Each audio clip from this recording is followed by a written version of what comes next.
I'm Dr. Mark Richards, and the title of my new book is called Nobody Wants You Healthy. So to start, can you tell me about your journey in medicine?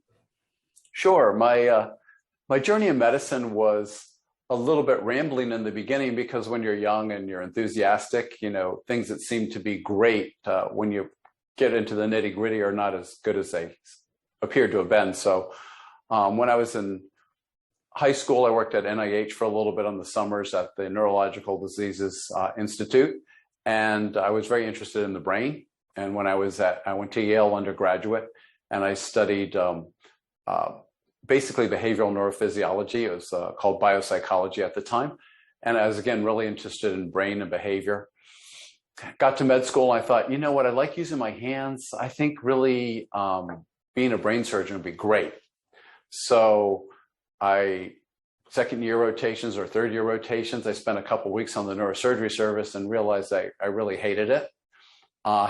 And that moment in time where you spent 5-6 years getting to something and you're like, oh, I don't want to do this. So a new field of biotechnology had started then. And I thought, well, I can go to Stanford, maybe get an MBA after I finish my medical degree and go into this new field of biotechnology. But during my end of my third year rotations, beginning of my fourth year rotations, I found I fell in love with plastic surgery. And it was just such a creative field because there's no one way to treat anybody in plastic surgery, whether it's for cosmetic reasons or for reconstruction reasons. You get to look at the problem and just either pick one of dozens of different ways to fix it or just invent your own way that you think would be better for that particular person. And that was really exciting to me, being part of the problem-solving profession.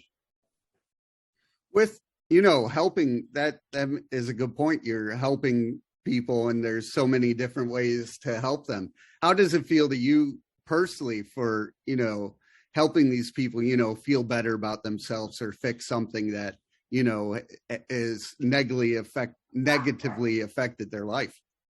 Well, I mean, it's incredibly rewarding. It really is, unlike, I think, any other field of medicine. Not that all fields of medicine don't help improve people's lives to some degree, but in plastic surgery, it's a very personal and direct approach on something that they've been focused on or that inhibits their ability to carry out activities of daily living and so forth. So could you tell me a little bit about your journey to writing the book and all your research? Sure. So being the problem-solving profession and being somewhat of a geek, I ended up creating some procedures in plastic surgery, some different ways of looking at things, extending from arm lifts to facelifts and salvaging unsatisfactory facelifts, for example. And so I became a co-scientific director of the largest aesthetic medicine surgery course in the world, which is held in Paris every January. And as the co-scientific director, the director of the course felt it was important that I saw some of the newer stuff coming through to give them feedback as to whether it was worthwhile continuing or not. And one of those was a half-day conference before the conference on anti-aging medicine. And I have to tell you, I'm not the largest fan in the world on anti-aging medicine, not because I don't think it's important, but because 90% of the science that's being promulgated in that doesn't really stand up to the rigorous scientific measurements and truths that we need to do. As a result of that, and I detail this in my book, I was about 50. I was a little overweight. I was raising 2 kids by myself as a single dad. I was stressed. I was trying to run a practice. I was trying to present at these conferences and publish articles in the Plastic Surgery Journal. I was tired. And one of the speakers of the handful that was there started talking about his clinic in Europe. And he was treating people with exactly my symptoms. And I'm thinking, wow, I'm not the only one. And he went on, he said, 90% are men, 10% are women. Here are the symptoms. And he said, the first thing I do is take them off all their cholesterol drugs. And then I put them on the right diet and exercise program. He said, but in the end, I have to give them all testosterone. And I'm thinking, what is he talking about? And the woman next to me was a Swedish doctor, and she said, oh yeah, his clinic's very famous, and people travel from all over the world to go to his clinic because he cures them. So this got me thinking, and I went home and I started doing a lot of reading and a lot of research, and discovered, among other things, that yes, indeed, my testosterone level was in, quote, the range for the lab, but according to the science research I've done, that range is now incredibly low. I didn't know the reason at the time why we were all suffering from low testosterone, which is causing chronic diseases. I just knew that it was low, even though the lab said I was in the range. And that took me to my doctor, who thought I was out of my mind. And I said, no, you have to understand, this is really real science. I've been reading it now. You know it. I said that they've been using testosterone, especially testosterone pellets, which are the only way to get a steady state availability of testosterone in both men and women for months and months at a time, since 1939 in this country.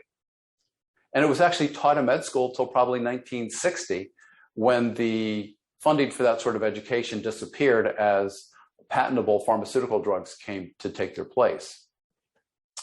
So anyway, make a very long story short, I called up a nurse friend of mine who was working with a clinic in another state who had pellets. I told her to put pellets in me. I just wanted to see what happened. And the weirdest thing happened. My doctor, who thought I was nuts, got my lab work 6 weeks later, and my cholesterol had dropped 50 points in 6 weeks. My blood sugar was non-diabetic for the first time in 2 years. And about 2 weeks after that, my kids, who were 8 and 12 at the time, sat me down at the dinner table and said, we have to talk to you. And I'm like, okay, is everything okay? They said, yes, we need to talk to you. I said, okay. They said, you don't yell at us anymore. They said, you're not falling asleep after dinner. Yeah, you know, you want to play with us now. Went back and forth like that for about 5 minutes. And I'm like, wow, okay. You guys had a question, huh? And they're like, yes. And there was dead silence. And finally the girl said, are you seeing somebody? And of course I couldn't tell them, oh no, it's testosterone pellets, you know, because I didn't even understand at the time what a huge impact it had on neurologic function, brain function, so full circle again, emotions, physical well-being, you know, sleeping through the night. It was crazy. It was just crazy. That really made me do a lot of research. I've probably done 20,000 hours of reading and teaching of doctors around the world, studying the journals all the way back to the 1940s. And there's a lot of literature out there, but we're no longer being taught that in medical school for reasons you'll probably ask me later in the interview.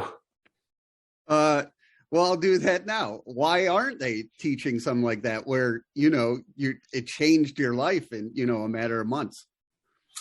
Well, I'm going to start a little bit before that, because I don't want you to think there's a grand conspiracy. What there is it starts really with an environmental poisoning that happened in the US starting in about 1970. For anybody who's seen the movie The Graduate, remember the phrase plastics, sun plastics, that's where you need to go. Well, it turns out plastics have their plastic-like properties because of a chemical called phthalates. And phthalates are the most powerful hormone disruptors we've ever mass produced. So as a result, we now make 200 times the toxic level of phthalates for every man, woman, child on the planet annually. Phthalates, by disrupting our hormones, of course, affect most predominantly the most abundant hormone in men and women. And the most abundant hormone in men and women is a hormone called testosterone. Again, this was news to me, right? Because in med school, we spent 10 minutes on the most abundant bioactive hormone in the human body. And that struck me as very weird. Why did we only do that? So testosterone makes like interleukin 10, which is a very powerful anti-inflammatory. So it stops inflammation of your vessels, your heart, so you don't get plaques on your arteries, for example. It also makes IGF-1, which is the compound that sensitizes your cells to insulin so you don't become diabetic. It also increases adiponectin, which is a hormone that makes you use fat as a calorie source so you don't become obese. And then it turns out, as we found out in 2000, that testosterone makes 100% of the estrogen inside our cells, whether you're male or female. So if you want bones to not get weak, they need estrogen in them for the bone cells to make bone. And you can give men and women all the estrogen you want, it's not going to affect their bone. You have to give them testosterone so the cells themselves can make the bone. So what I'm getting to at this point is that when you have low testosterone, and at this point phthalates have reduced the general population's testosterone by over 60%, you have an exponential increase in chronic diseases. Well, it turns out that chronic diseases are the bread and butter of the pharmaceutical companies, the medical insurance companies, and the hospital systems. So much so that over 90% of the $1.4 trillion in annual global pharmaceutical revenues goes to treating chronic disease, but not preventing or curing it. So you're with me so far? Yeah. You can start to see where this is going. So corporations have a legal responsibility to their shareholders. They do not have a fiduciary responsibility to patients or doctors. As a result, the last thing they will ever do is cure or prevent a chronic disease. So when you start asking why doctors aren't educated about testosterone, which if we replace it all would reduce chronic diseases by well over 50%, it's because the people that fund medical education have no intention of decreasing their revenues by 50%. And it would actually violate their fiduciary responsibilities to their shareholders. It's a very bizarre incentive system. Yeah. Wouldn't that, I know, if you don't help one person, but if you're helping a lot of people, wouldn't that increase revenue? People would think that, but you can't patent a human hormone. Mm-hmm. So the reason why that medical education on testosterone pellets stopped in the 50s and 60s, early by 1960 really, is because they started making fake hormones that were synthesized that could be patented. Now, these hormones had horrible side effects, like Danabol, which is a bodybuilding hormone, which does mimic testosterone by binding to the receptor, but it also binds to the estrogen receptor 10 times stronger than regular estrogen. And to understand how dangerous that is, I think your viewers can think of estrogen as a fertilizer and think of testosterone as a weed killer. So we know from Dr. Glazer's research that was published several years ago when she put pre- and postmenopausal women on testosterone pellets that she reduced the incidence of breast cancer over a 10-year period by about 50% in the women who had pellets. Again, we get into this weird incentivized corruption system. The breast cancer societies would let her speak and present her findings because the board members who are funding the breast cancer societies have a fiduciary responsibility to the companies that they represent. And getting rid of 50% of the breast cancer patients is a money-losing proposition, as sick as it sounds. So again, this bizarre incentive system where they need illness, which is why the book is called Nobody Wants You Healthy. Goldman Sachs in 2018 did an analysis of the pharmaceutical industry and said that the big concern they had was once we start preventing or curing chronic disease, the valuations of the pharmaceutical industry will tank. Wow. That's wow, crazy. Exactly. Yeah. It's crazy, isn't it? Yeah. So the big thing is, how did, when you were doing your hours and hours of research, when did it come to you saying, I need to get the word out? Well, I knew early on I had to get the word out. So about 2 years into quietly practicing testosterone pellets as a side part of my practice, I started offering it to my patients. Initially, it was just friends and family, but I was feeling guilty because I saw patients I was doing facelifts on or liposuction on, and their life would be so much more improved if they could be on testosterone pellets and get rid of menopausal symptoms, andropausal symptoms. Maybe they had heart disease. It makes heart disease much better, diabetes, whatever. And depression. I mean, my goodness, I was seeing all these women coming in that were perimenopausal, either before menopause or right after, and they were all on Zoloft and Prozac. And I would ask them, is it making you better? It's like, no, I just care less about my depression. I'm thinking, that's not the answer. It's testosterone. Low testosterone causes depression. the American Archives of Psychiatry said low testosterone levels lead to a 300% higher risk of severe depression. You know, it's not unknown. These are all known facts. And it's not like they don't know it doesn't cure menopause, because in 1985, there was an article in the American Journal of Obstetrics and Gynecology, where this large GYN group was taking ovaries out of patients, and they then treated them with either testosterone or estrogen or a combination or a sugar placebo patch, right? And then halfway through the study, they switched what their treatments were. And it was called a double-blind study, meaning neither the patients nor the doctors knew which treatment they were getting until the end of the study, and they broke the code. When they broke the code, by far the best treatment was testosterone alone, and the worst treatment was a tie between placebo and estrogen alone. Now, this was in 1985, but you have to remember that all the postgraduate medical education, meaning all the education of doctors after they graduate med school, during residency, all the medical specialty societies, all the specialty journals like the Journal of Obstetrics and Gynecology, all of those things are funded by the pharmaceutical industry. So this one article snuck through, and there was never another article that snuck through like that. And all of them were taught, even after 1985, give your patients, when you take out their ovaries, Premarin so they don't suffer from menopause symptoms. Well, Premarin is pregnant mare urine-derived estrogen. That's why they get the name Premarin. So it is a horse hormone, and that's why they can patent it. And they make a lot of money off of it. And the really only thing it does for menopause is it'll get rid of hot flashes, because it gets into your bloodstream and it gets into your brain fluid, and it can affect the external receptors of a part of your brain that controls temperature. But that's a back-asswards way of doing it. The real way of doing it is restore testosterone levels, and then your brain can make all the estrogen it needs and your hot flashes go away. So it's a very twisted story all along the route. Testosterone, being that human hormone, which is your original question, means it's generic. You can't patent it. So I get my testosterone pellets from compounding pharmacies. And now they're highly regulated by the FDA. So it's not fly-of-the-night manufacturing. These are facilities that are called 503Bs, which means they are regulated and inspected to the degree like Squibb or Pfizer or any commercial pharmaceutical company would be. But the margins are slim. So they're not of interest to, Lilly or Squibb or Pfizer. So what impact do you want to see your book make and your findings make?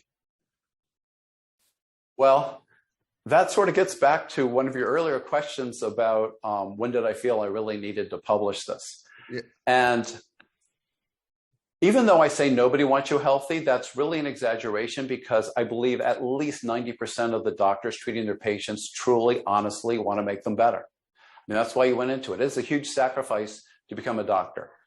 Sure, we can make a decent income, but nothing like, if we went into biotechnology or on Wall Street or whatever. And so it's the hardest thing to get into. It's the top of the class. And they obviously have a reason to do it. They want to make people better.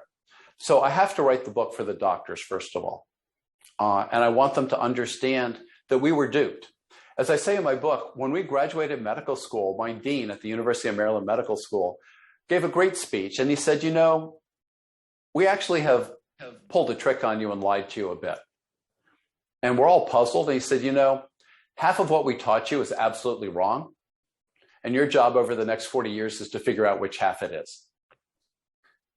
And we all laughed thinking it was a joke. And then I realized he wasn't joking. He's absolutely right, And we are now at the point where, since pharmaceutical industry control all the publications and the science research because they fund it, over 75% of medical science research articles published in our peer-reviewed journals are false.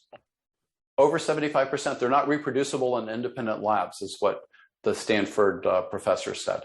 And the National Academy of Science agrees. The World Health Organization agrees. I mean, it's not just me saying this. It's like every medical body agrees that well over 75% of these articles are just false. So I had to write it for the doctors, because the doctors need to be educated. And secondly, all of the patients, the population, especially after this COVID issue, is totally distrustful of the official medical establishment. And they have really good reason to be distrustful. because it's being driven by money and profits, and which executives are paying off which politicians and which, political medical people. And so it becomes, it's to restore trust. I have to be out there as the voice of truth, saying, hey, this is why chronic diseases are affecting you. This is why your life is becoming tough at the end, and you're suffering all these diseases. Instead of at 90, you're suffering them at 50.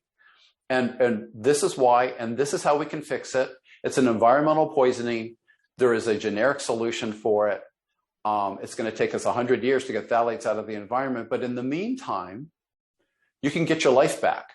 And you can, decrease your risk of heart attacks, decrease your risk of strokes, decrease your risk of diabetes, sleep well at night, have a normal sex life, have no depression, get rid of your anxiety disorder, things that didn't exist before the age of 30. You can pretty much, most of these patients on pellets pretty much get rid of it. Wow, that's amazing. What do you want the last thing I want to ask is, how can people buy your book, and how can they reach out to you? Well, they can buy my book. It's available on ebook and paperback on Amazon.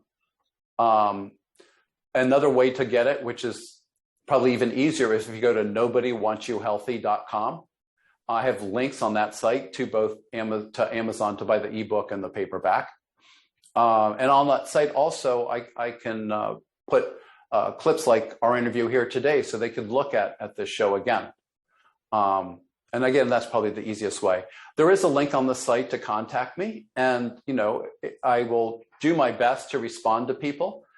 Specific patient questions I really can't respond to on emails. It would take up a lot of time, and two, they really need to consult in person with a physician or so on. People that are interested in seeing me for hormone therapy, they can email and get a lab sheet to see what their various labs are before they come in and have a discussion. But I educate doctors from around the country, and I hope through the book that I can work with some people to really establish clinics where I'm training all the doctors in the proper way to do it. Because there's still lots of places out there that are giving women estrogen, thinking, oh, women need estrogen, which is just totally wrong. Did you know that 75% of their lifetime, men have higher or equal estrogen than women? For 75% of their lifetime. Women only have high estrogen levels for about 2.5 to 3 weeks out of the 4 weeks when they're fertile, and that's just to make their uterine lining and breast grow. And then their body drops it way down to take all that excess fertilization out and let the lining of the uterus slough and the breast shrink down again before they do it again next month. No, I did not know. And I don't think a lot of people know that. A lot of people don't know that. And a lot of doctors don't know that, because when they look at testosterone and estrogen levels in a patient's lab work, they don't look at the units of measurement. So estrogen level in a woman looks higher than her testosterone level, but they measure estrogen in picograms and testosterone in nanograms. And it takes 1,000 picograms to equal 1 nanogram. So they just get the units of measurements confused, just like our first Mars rover that crashed into the planet, because they confused meters and yards. Well, I want to thank you. Yeah. Go ahead. Go on. I'm sorry. Oh, no, I was just saying, it's just amazing that the simple mistakes that we make and repeat. And when you give a woman an estrogen pellet, for example, it's a horrible thing to do to her, because it creates a high estrogen or a medium estrogen level that's continuous all the time, which never in her lifetime did she have that. It was always up for 2 weeks or so and then drops. So when you do that, it just keeps building the uterine lining up, and then they have bleeding and spotting, and then they try to give them other hormones like progesterone to stop that, and then they try to give them other hormones to control those problems, and it just is not science. And so the book is about science, and again, it's for the doctors, even the ones that are doing some sort of hormone therapy.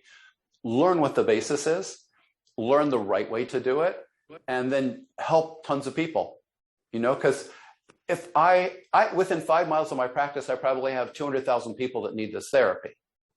But I can probably treat, if I wanted to quit plastic surgery and just do this full time, I could probably treat maybe 3,000 patients. So there's 100 times more that need to be treated. So, I want to educate doctors. I want them to learn what they weren't taught before, and they love it. The hundreds of doctors I've taught that are practicing this now throughout the country absolutely love it, because they say for the first time, they're actually curing their patients of these chronic illnesses that were debilitating.